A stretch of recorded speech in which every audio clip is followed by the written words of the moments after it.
She showed up like a shadow, quiet, small, and easy to overlook. Just a female Navy SEAL sent to evaluate a military program. At least, that's what they thought. But when they mocked her, pushed her off a rooftop, and left her for dead, they uncovered a past they were never prepared to face. What she revealed in that moment changed everything. Stick around, because once you see what was hidden under her sleeve, you'll understand why this female Navy SEALs shook an entire brigade. Subscribe to the channel and drop a comment below telling us where you're watching from. We love hearing from all corners of the world. Let's get started.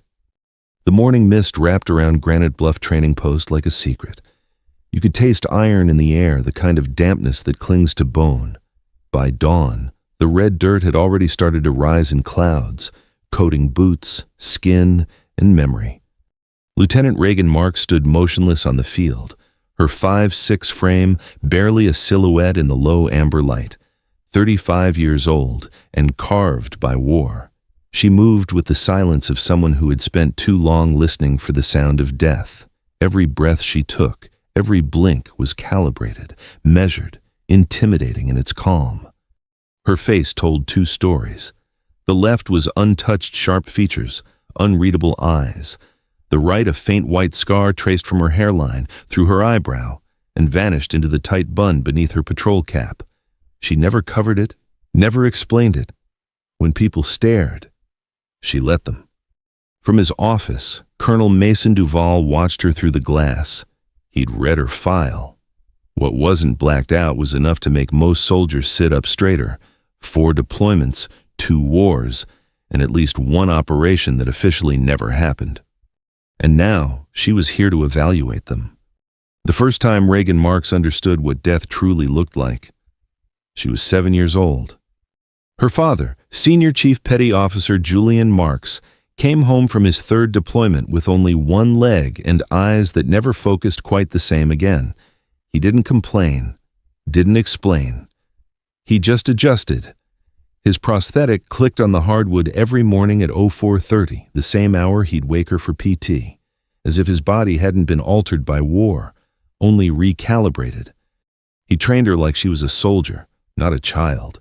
Push-ups in the rain, sprints until her lungs burned. When she cried, he counted louder. By the time she turned 10, she could hold a plank longer than most adults and strip an M4 blindfolded. Her father used to say, "Pain is a message. You get to choose whether you listen or answer." But the moment that would define her, break her, forge her, came in the middle of a firefight on the outskirts of Mosul during Operation Wild Echo, 2019, still classified, still denied by 2 governments. Her SEAL team had been tasked with extracting an embedded intelligence operative, a young linguist who'd been compromised inside a hostile compound with over 30 insurgents. The plan was clean on paper, precision, timing, extraction, but war doesn't care about plans. 3 minutes in, a hidden explosive blew half the compound apart, sending Reagan flying into a cement wall and setting off a chain reaction that collapsed the western flank. Amid the chaos, her teammate Petty Officer First Class Theo Ramirez was buried under flaming debris. The protocol was clear: leave him. Secondary explosions were likely. Reinforcements were inbound. Every second they waited endangered the rest of the team. But Reagan didn't wait. With gear melting to her skin and smoke clawing at her lungs, she clawed through fire and wreckage until her hands found Ramirez's vest. He wasn't breathing, his chest barely rose, but he was alive barely. She dragged him back through flames so hot they erased the dragon tattoo on her forearm, leaving behind only a twisted, scorched version of what used to be. Her team's insignia, her unit's identity. 8 tally marks below it, 1 for every operator she'd pulled from hell. Ramirez lived for 72 more hours, long enough to reach the hospital, long enough to whisper his daughter's name, Lily. She was 5. He promised Reagan he'd teach her to fish. He died holding a photo of her, fingers curled around a cartoon drawing she'd made the week before. That day, Reagan made a promise over his body, to herself and the dead. No one gets left behind because someone doubts they're worth saving. The Navy gave her a silver star she wasn't allowed to mention. They also gave her nerve damage in her dominant arm, third-degree burns down her side, and a medical retirement packet. She burned the packet. If she couldn't fight, she'd teach. If she couldn't go back in, she'd build warriors who could. That's how she ended up at Granite Bluff Training Post, buried behind thick fog and Army arrogance, sent under a joint service evaluation to assess whether these next-gen Rangers had what it took. The students didn't know. The instructors didn't ask. Most of them looked at her and saw a woman in a Navy uniform, small, quiet, deliberate.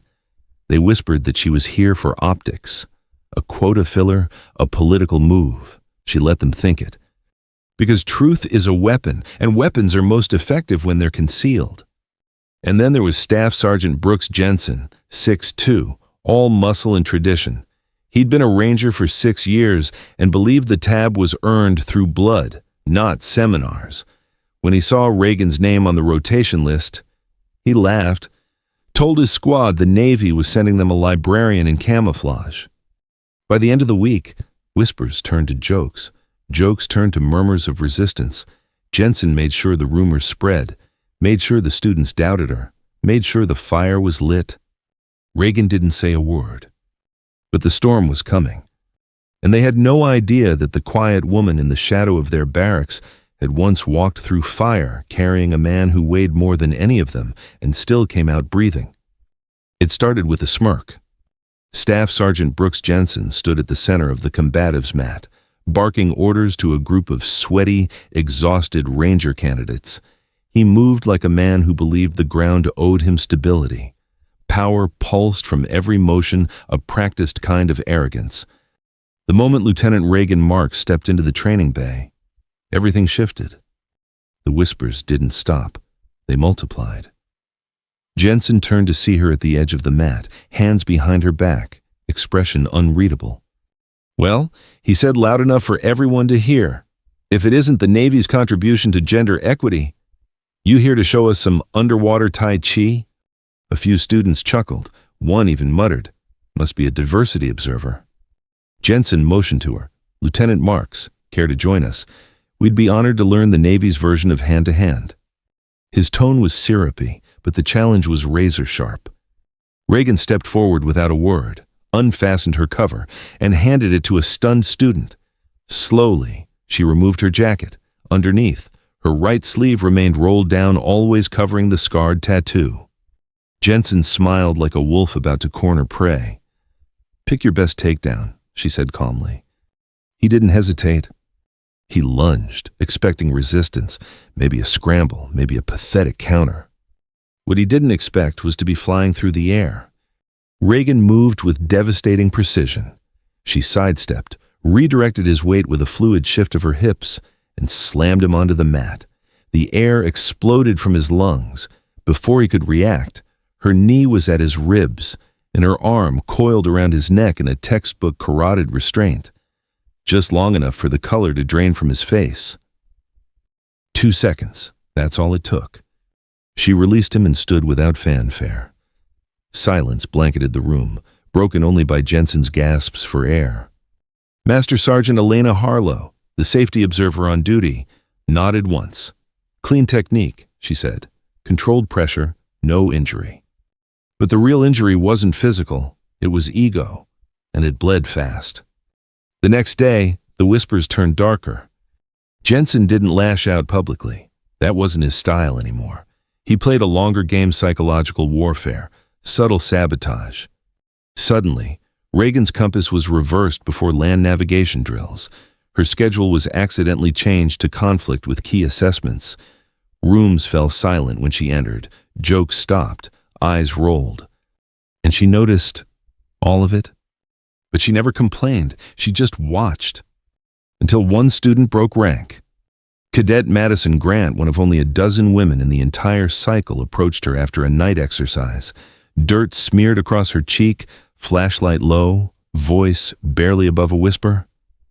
Ma'am, they're planning something. Jensen and those guys Morrison and Holbrook. I heard them. Reagan looked at her, really looked, and saw a younger version of herself, determined, terrified, alone. She put a hand on Grant's shoulder and said, "Let them try. Some lessons require demonstration." And just like that, the line was drawn. Over the next week, the tension was unmistakable. Reagan's gear was tampered with. False reports were submitted in her name. Rumors spread, ridiculous ones, that she'd broken down crying in the barracks, that she'd requested special accommodations, that she'd threatened to sue over harassment. No formal charges, no evidence, just enough poison to make her presence feel like a burden. Still, she said nothing. But that night, she sat alone in her bunk. Her right arm throbbed, nerve damage from Mosul flaring again. The dragon tattoo beneath her sleeve itched, a phantom sensation that always came before something bad. She pulled a photo from the back of her wallet. Theo Ramirez, his daughter Lily on his shoulders, both mid-laugh captured before everything fell apart. Reagan stared at it for a long time. Every tally mark burned. Then her phone buzzed. Message from Chief Marks, still standing sailor. She smiled. Her father never asked if she was okay, never offered pity, just the same question. Always. Still standing, she typed back. Because that's what mattered. You could bleed standing, you could cry standing, hell, you could die standing. But you didn't fall.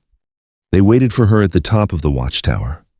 Fog had rolled in heavy, the kind that muffled sound and blurred outlines into shadows.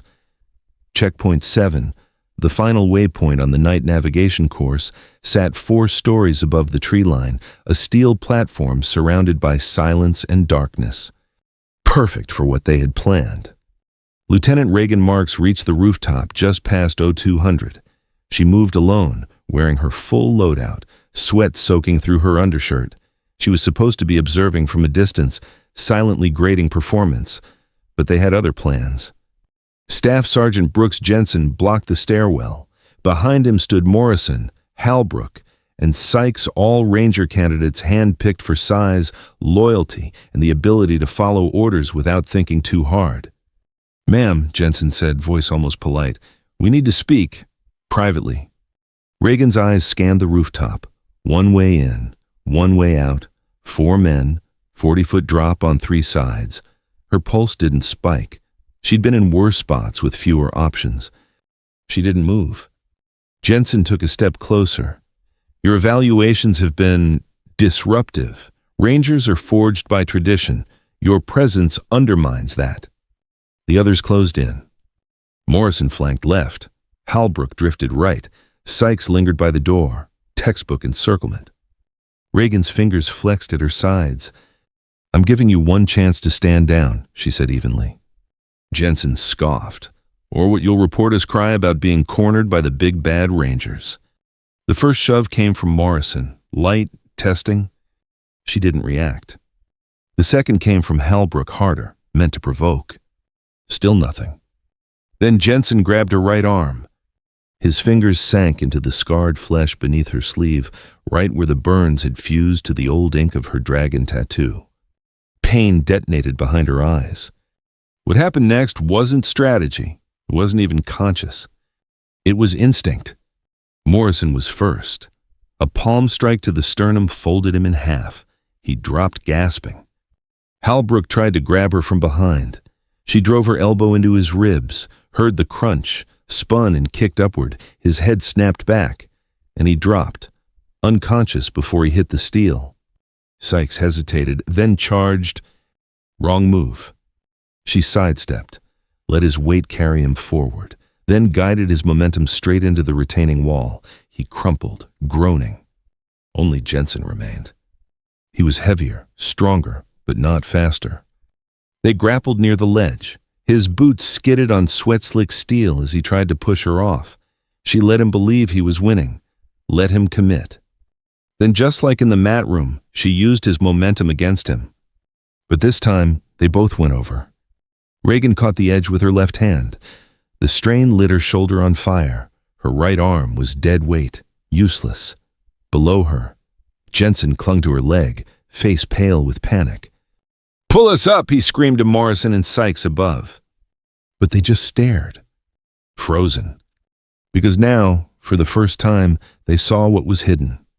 Reagan reached across her body with her burned arm, tearing the tape from her sleeve, the dragon tattoo scarred, twisted, unfurled like a warning. Beneath it, 8 tally marks, the symbol above them unmistakable. Tier 1 SEAL unit. Jensen's eyes widened. The bravado drained from his face, replaced by terror and something else. Recognition. He knew what that mark meant. Everyone in Special Operations did. Reagan braced her foot on a drainage lip, teeth gritted, and pulled with every ounce of fury, memory, and muscle left in her. She hauled them both over the edge. Jensen collapsed backward. Reagan stood barely. Her arm dangled at her side, blood dripping from a cut near her temple. "You'll move," she said quietly. Then boots on steel. Colonel Mason Duval appeared at the stairwell with Master Sergeant Harlow and 2 MPs. He took one look at the Scene 3 injured candidates, Reagan bleeding, and the truth burned into the skin of her forearm. "Ranger candidates," he said, voice sharp as a blade, "you are hereby detained for assault under the Uniform Code of Military Justice. MP, secure them." Jensen tried to speak. "Did you think we sent just anyone to evaluate you?" Duval's eyes narrowed. "Lieutenant Marks has more combat experience than your entire class combined. Silver Star, Purple Heart, Tier 1 SEAL, and you tried to throw her off a roof." No one spoke. No one dared. The fog was thick, but the weight of her truth cut through it like dawn. They stared at her like they'd never seen her before. Because in truth they hadn't. Lieutenant Reagan Marks stood in the middle of the rooftop, blood dripping down her face, her right arm hanging limp, the fabric of her sleeve torn back to reveal the truth, a dragon coiled around a trident, scarred and burned into her skin, with 8 tally marks beneath it. Tier 1, Navy SEAL, combat-tested, fire-forged. The myth had stepped out of the shadows and she had a name. Colonel Mason Duval turned to the stunned crowd of trainees gathering below. "This is the woman you underestimated, the one you mocked, the one who held her ground when 4 of you tried to take her out." He looked to Jensen and the others, now cuffed and bruised, faces pale with shock. She didn't file complaints. She didn't ask for accommodations. She endured your disrespect and kept doing her job. That's the kind of strength you can't teach. That's the kind that earns scars. Reagan didn't say a word. She didn't need to. But one cadet stepped forward. Madison Grant, the same one who had tried to warn her. She stared at Reagan's tattoo, her voice trembling. "Ma'am, you saved all of us tonight. We didn't know who you were." Reagan met her eyes. That's the point. In combat, you never do. Her legs began to buckle, the adrenaline fading fast. Master Sergeant Harlow was at her side in an instant, catching her elbow. "Medical's 2 minutes out." "In 1, Reagan whispered. She turned to Jensen, who sat slumped on the ground, face torn between shame and disbelief. "Your father," she said, "was Sergeant First Class Ryan Jensen, killed in Kandahar, 2007. He saved 8 men that day." Jensen blinked hard. "You knew." "I make it my business to know the families of the fallen," Reagan replied. "You don't honor his name by leading through fear. You honor it by fighting beside people you respect, regardless of what they look like." He didn't respond. He couldn't.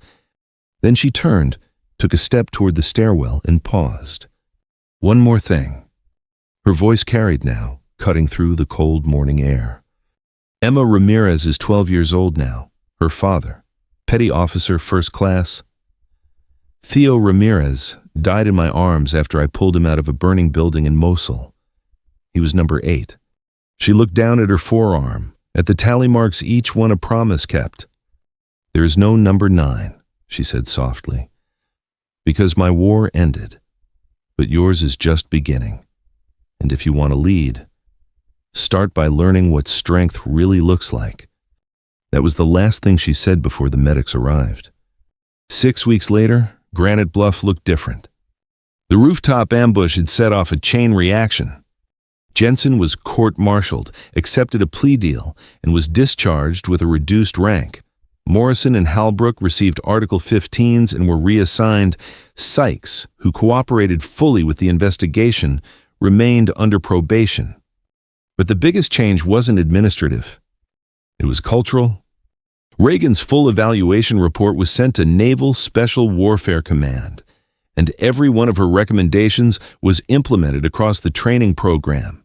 The combatives' curriculum was updated. Bias awareness protocols were introduced. Female candidates reported fewer instances of isolation and harassment. And the name Reagan Marks, it became legend. Some whispered about the rooftop fight like it was folklore. Others spoke of the tally marks, the dragon, the fire. But everyone knew one thing. She had earned every scar. One afternoon, Cadet Grant found her at the obstacle course. Reagan stood with her right arm in a brace, watching the next class struggle through the rope climb. One young woman nearly slipped, but two male cadets rushed to steady her. No mocking, just support. "That's new," Grant said softly. Reagan smiled. "Fear's a good teacher, but respect lasts longer." Colonel Duval approached with papers in hand. "Your transfer's approved," he said. "Naval Special Warfare wants you back in Coronado. Senior instructor, SEAL qualification training." Grant's face fell. "You're leaving." Reagan nodded. "My work here is done, but the mission that never ends." She reached into her pocket and placed a silver coin into Grant's hand. A challenge coin, not just any coin, but one from her Tier 1 unit. "When you earn your tab," Reagan said, "come find me." As she turned to leave, Grant called out, "Ma'am, what happened to number 9? Reagan paused, the wind tugging at her fatigues. "There is no number 9, she said, glancing at the scars on her arm. "But there will be hundreds more who will carry what I taught them." Then she walked into the horizon, toward Coronado, and whatever came next.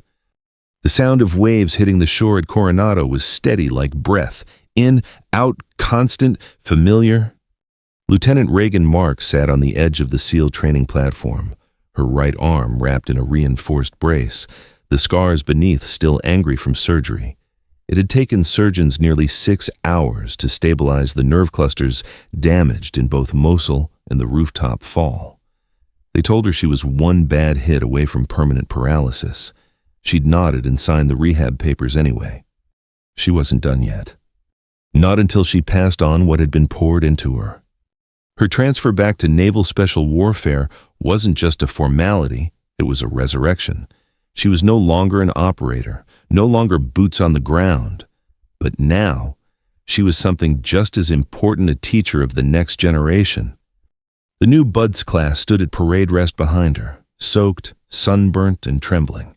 Some already looked broken. A few had that glint, the quiet fire behind the exhaustion. Those were the ones she watched. She knew what it was to be underestimated, to be doubted before you opened your mouth, to walk into a room full of men and hear silence sharpen into judgment. But now they listened. They listened when she spoke of pain not as an enemy, but as a partner, of fear not as weakness, but as a compass, of strength not as size or swagger, but as the ability to keep moving when everything in you screams to stop. She showed them the scars, not for sympathy, for context. She told them about Ramirez, about the others, about the weight of someone dying in your arms because you were the only thing between them and the dark. She told them that leadership wasn't about yelling, it wasn't about intimidation, it was about trust earned through action, kept through sacrifice. And she learned something too. She learned that teaching required a different kind of courage. In the field, pain was something to be hidden. Here, it needed to be shared. Because the students didn't respond to toughness alone. They needed honesty, vulnerability, not weakness, but the kind of raw truth that made them see themselves in her scars. One night, after a particularly brutal surf torture evolution, a trainee named Alvarez 5'9" Lean, maybe 22, approached her hesitantly. "Ma'am, can I ask something?" Reagan turned toward him, expression unreadable. Why didn't you just quit after what happened to your arm? After everything?" She looked at him for a long moment, then raised her sleeve. The dragon tattoo caught the moonlight, burned, twisted, beautiful in its imperfection. "There's a photo I keep in my wallet," she said softly. "A little girl. Her name's Lily. Her dad died in my arms. I send money to her college fund every month. She doesn't know me, but I promised him she'd grow up in a world where people like me could serve without question." She lowered the sleeve. "That's why I didn't quit. Because I owe him, and her, and every operator who didn't make it back." Alvarez swallowed hard. "Yes, ma'am." He didn't break after that. Neither did most of the others. The class slowly changed, not just physically, but mentally. Their language shifted. They looked out for each other in ways that weren't just tactical. When one female candidate was injured on a climb, 2 male trainees rushed to carry her gear without being asked. It was subtle, but it was real. And one afternoon, Reagan noticed something. A girl in the back, tall, quiet, with freckles and a no-nonsense stare, wore a dragon patch sewn into the inside of her boot flap. Not standard issue. She didn't say anything. She just smiled. Reagan knew she'd never fight again in the same way. She'd never storm another compound, never sprint through gunfire with 80 pounds on her back. Her body had paid the price. Her war, at least in that form, was done. But she'd found a different battlefield. And this one had the power to shape every warrior that came next. She wasn't the knife anymore. She was the fire that forged them. The morning she left Coronado, the Pacific was calm. Waves rolled in soft and steady, sunlight slipping across the surface like a promise. Lieutenant Reagan Marks stood beside her truck, one last bag slung over her shoulder. Her right arm, still healing, was braced but mobile. The pain had dulled to a background hum, constant but manageable. She could live with that. She had... Across the grinder, Bud's Class 377 stood in formation. The same group she'd watched grow through failure, freezing water, and every cruel test that could break a person without firing a shot. And they were still standing. So was she. Madison Grant had flown in the night before, fresh from graduation at Granite Bluff. Tab on her shoulder, fire in her eyes. She stood beside Reagan now, noticeably stronger, posture tighter, gaze sharper. Her presence felt like a full-circle echo the girl Reagan once was, now in the world, unafraid. "You really going this time?" Madison asked. Reagan nodded. "Orders came through this morning." "Where to?" "Teaching assignment, Joint Force Leadership Program. I'll be floating between bases, helping rewrite how we build leaders." Madison looked out toward the ocean, then down at Reagan's forearm. The sleeve was rolled up. The dragon tattoo shimmered in the sun. 8 tally marks, no more. Still, no less. "There's really no number 9, Madison asked, softly this time, like she wasn't asking out of curiosity but reverence. Reagan took a long breath, her eyes locked on the horizon. "There doesn't need to be," she said. "My war ended when I realized survival wasn't enough, that my real mission wasn't pulling bodies out of fire, but lighting a fire in those who still had time to fight." She turned to Madison. "You're the mission now." For a long moment, they stood in silence. Then Reagan reached into her pocket and pulled out a coin. Not silver, not gold, black metal, edged in trident steel, heavy for its size. She handed it to Madison. The girl stared at it, brows furrowed. "This is from your unit." "Was," Reagan corrected. "I don't carry it anymore. But you should..." "I haven't earned that." "Not yet," Reagan agreed. "But one day, someone weaker than you will need your strength. Someone doubted will need your belief. And when that moment comes, I want you to remember who gave you that coin and why." Madison swallowed hard. Reagan smiled and pulled open her truck door. Just before stepping inside, she turned back to face the formation. "You will all be asked one day," she said loudly, voice carried by the wind, "not if you're fast enough or strong enough, but if you can make a decision when it matters. if you can carry someone else's life on your shoulders and still keep moving. She let her eyes travel across the group's sunburned faces, bruised ribs, taped knuckles. All of them were changed, and they knew it. I won't be there to see it, but you'll remember this moment when it happens. And you'll know strength is not the loudest one in the room. It's the one still standing when everyone else has given up. She climbed into the truck. The engine turned over with a soft growl. Madison raised her hand not in salute, but in silent respect. Reagan returned it with a nod. Then she pulled away. As the base disappeared in the rear view, the road ahead stretched long and open. She passed the airfield, the last obstacle course, the docks, and finally, the gates. Once beyond them, she slowed just long enough to look at the horizon again. In her mirror, she saw the place she'd left full of warriors who were still learning what it meant to carry weight they didn't ask for. On her arm, 8 marks told the story of who she used to be. But what came next? That belonged to them, to the ones she had taught, to the ones she had believed in, even when they didn't believe in themselves. And somewhere, in a home far from war, a girl named Lily Ramirez sat in her room, reading a letter from a foundation that had funded her entire college education, an anonymous donor who never missed a single month.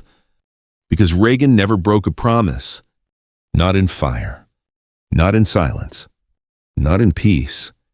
We often believe strength looks a certain way, loud, broad, unshakable. But Reagan Marks taught us that true strength is quieter. It's choosing not to strike back when you could. It's standing alone on a rooftop while others try to tear you down and still holding your ground. Her scars were not shame, they were scripture. Each one marked a promise kept, a life saved, a moment when she chose others over herself. She never needed applause, never demanded respect. She earned it through silence, through pain, through fire. And that's what makes someone unforgettable, not their rank or medals, but the way they carry their burden. Reagan didn't save the world, but she changed the world for those she touched. Because she proved this, you don't have to look like a hero to be one. You just have to stand back up every single time. If this story inspired you, subscribe and tap the bell so you won't miss what's next.